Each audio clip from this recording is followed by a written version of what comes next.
Welcome back to LendAPI Academy. My name is Kay, and today we will be walking through how to utilize our Model Studio at LendAPI. Model Studio is a variable or attribute initializer. The way I like to think about Model Studio is that it's a library that stores all the data that's coming into the LendAPI platform or going out from the platform. The simplest way to think about this is if you have ever done any sort of development, before coding anything, you have to initialize what variables you need. That's exactly what we do here at Model Studio. It takes the int variable and commercializes it into a user interface. So it allows the average user to be able to actually code and store their data without actually having to do so in a terminal. So in here, let me show you how to get started. You'll see when you navigate to the Model Studio as a first-time user that we actually have a set of preloaded variables already initialized. These are our customized system default variables. You notice them because they have a little L logo next to their name. These are already stored and they're used for specific purposes within the LendAPI ecosystem.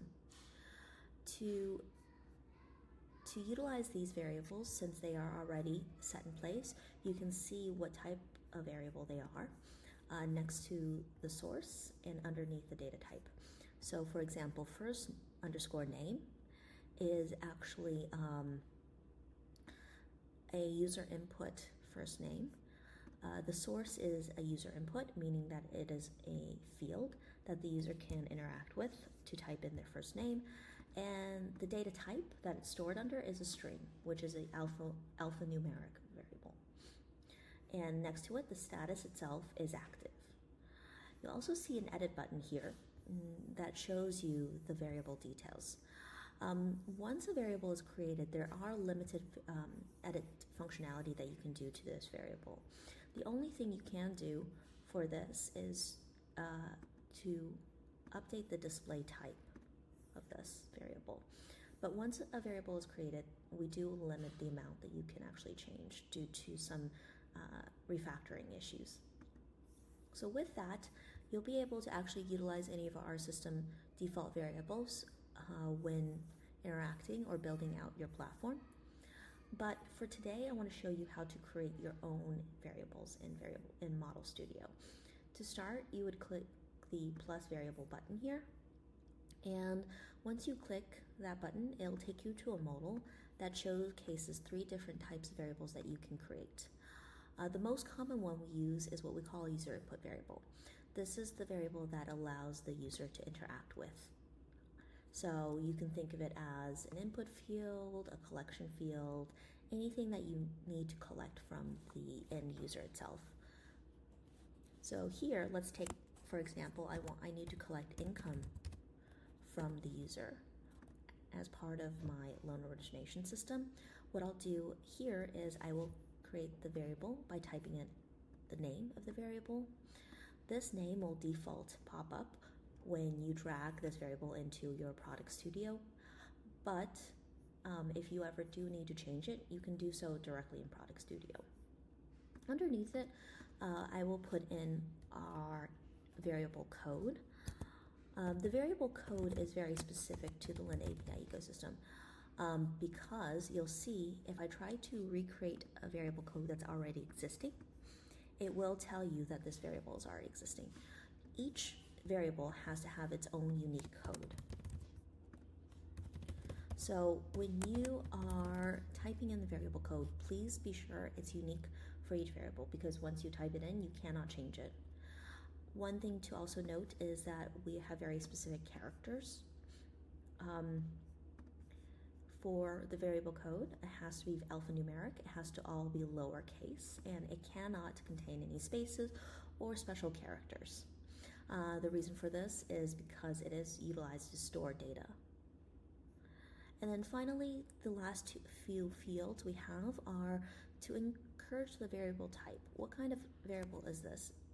We know it's a input field. Is it numeric? Is it a string? Is it a Boolean? Is it a data field? Or is it a list field? For income, I would imagine numeric is probably the one that we want to leverage, as most income do come, that user's input do come in numbers. So we will leverage the numeric income type here, the variable type here. And then underneath it, if you are leveraging this variable for any specific purposes, such as a display on the front end, we do encourage you to put in a display type as well. A display type will indicate what autofill to populate this variable is. So take, for example, I want this to be a money display type, as it is an income field. This allows a user to be able to, this will allow the income to be able to populate with the dollar amount and the proper commas within the variable type. And then, of course, finally, we have the decimal limit. So for numeric variables, we need to understand how many decimals you want this variable to showcase. This is an optional field, of course, but if you do not put anything, the default will be 0. You can showcase up to 3 decimals, or in this case, probably 2, because it's a money type. And with that, we've successfully added our first user input field for monthly income. Underneath it, you'll see once it's added that a ID is assigned.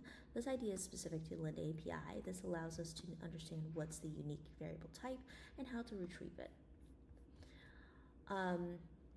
If I want to add another variable, I would simply come back to the system and click on either a system output variable or a derived variable.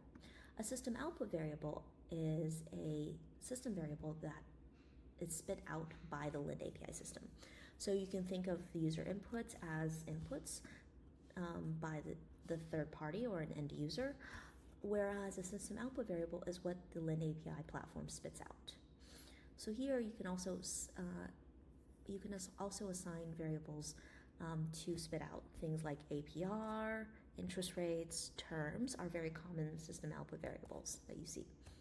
And then finally, a derived variable is very specific to the LendAPI ecosystem. The derived variable is a variable that allows you to store a full expression or a piece of logic to this variable. So one thing can be a formula, such as calculating debt to income. So one common piece of derived variable is how we calculate these systems. So let's create a derived variable where we're calculating debt to income, and we would call this variable code DTI. Please note derived variables do default to numeric. So for this variable code, you'll see that there's no way for you to actually select what kind of variable type is because we only allow numeric variables outputs to be stored here. So with that, let's create a derived variable. And once you create a derived variable, you're actually taken to a formula population field here. It allows the users to be able to create any sort of formula within the derived variable storage.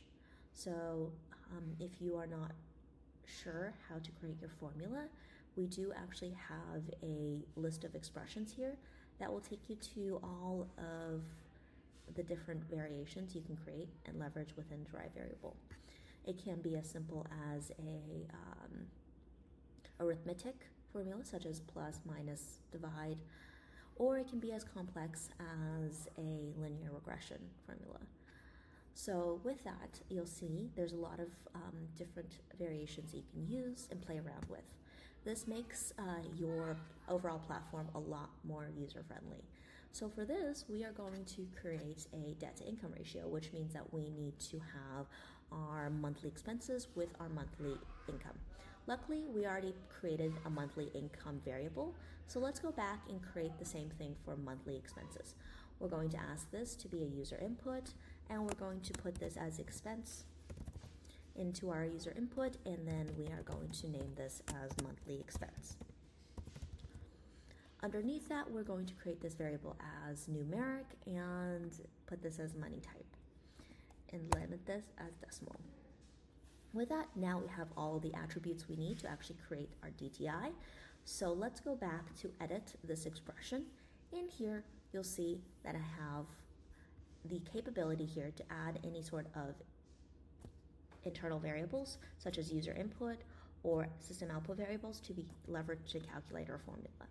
Now, of course, if I just want a simple static formula, I can just simply use a set of numbers to calculate, and this will store this derived variable as a certain output, such as 100. But because I want to actually utilize dynamic variables, I'm going to set this as monthly expenses, which I can actually leverage here, divided by our monthly income. You'll see it's as simple as creating an algebraic expression here. Once you're done, you can simply click the validate button here to see if there's any syntax errors or if there's any errors with this. By validating, it'll ensure that this derived variable will actually run as long as these systems are input. So now that I've validated this user input, I can actually test this. So I will click the test button here to make sure that it passes, and you'll see that on the right panel, you are able to test that the expression that you've published is ready to go. So I'm going to put in my monthly expenses divided by my monthly income. And I will run and see what kind of results it spits out, which is a 0.1, aka 10%, and that gives me my debt to income ratio. This here is how we set up a derived variable. Once you're ready to go, you can simply publish this derived variable. By publishing this derived variable, it solidifies the latest version is present. So if you at any point you need to change your derived variable or a calculation has changed, you can do so and republish this. This keeps the governance and compliance of the derived variable clean. So when I publish this derived variable, the latest default version shows up on the bottom and which version I've just published. You can also test it here in the version control section. And from there, I've simply made my first derived variable. So I can navigate back to my Rule Studio and notice that my DTI is now active and ready to be leveraged. Derived variables for LendAPI do calculate in real time, which means that as soon as both of the variables that I've made has been populated within the product, it will automatically populate. So the way it happens is it'll listen out if monthly expenses and monthly income are both collected. If it's collected and stored, it will calculate the debt to income ratio in real time.